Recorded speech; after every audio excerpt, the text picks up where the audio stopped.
Après ces événements, la parole de l'Éternel fut adressée à Abraham dans une vision, et il dit: Abraham, ne crains point, je suis ton bouclier, et ta récompense sera très grande. Genèse 15, 1. L'Éternel dit ensuite à Abraham de prendre 3 animaux et 2 oiseaux, de les tuer et d'en faire 2 parts. Genèse 15, 9, 10. Puis il fit passer une flamme entre ces morceaux. Nous comprenons ce passage en lisant Jérémie 34, 18. Dans l'Ancien Testament, quand 2 parties devaient conclure un accord, elles prenaient un animal, le tuaient et le partageaient en 2. Les 2 parties passaient entre les morceaux de l'animal, faisant ainsi une promesse qui ne pouvait pas être retirée.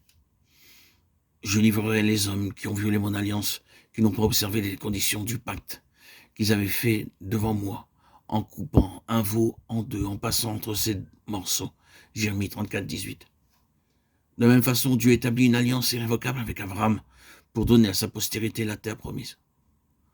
En ce jour-là, l'Éternel fit alliance avec Abraham et dit: je donne ce pays à ta postérité, depuis le fleuve d'Égypte jusqu'au grand fleuve, au fleuve d'Euphrate. Genèse 15, 18.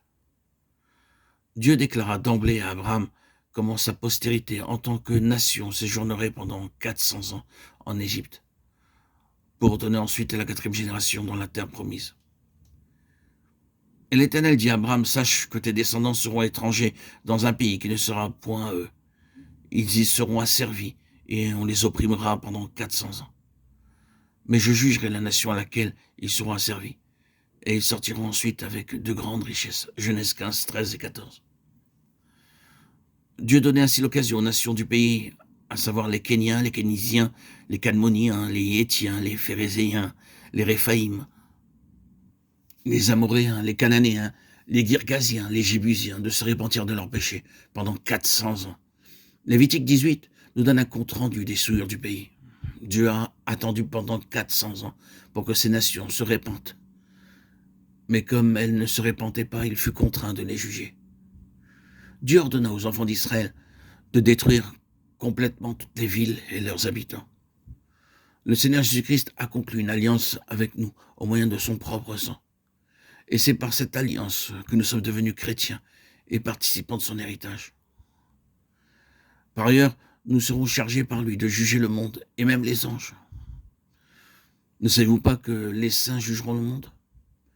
Et si c'est par vous que le monde est jugé, êtes-vous indigne de rendre les moindres jugements?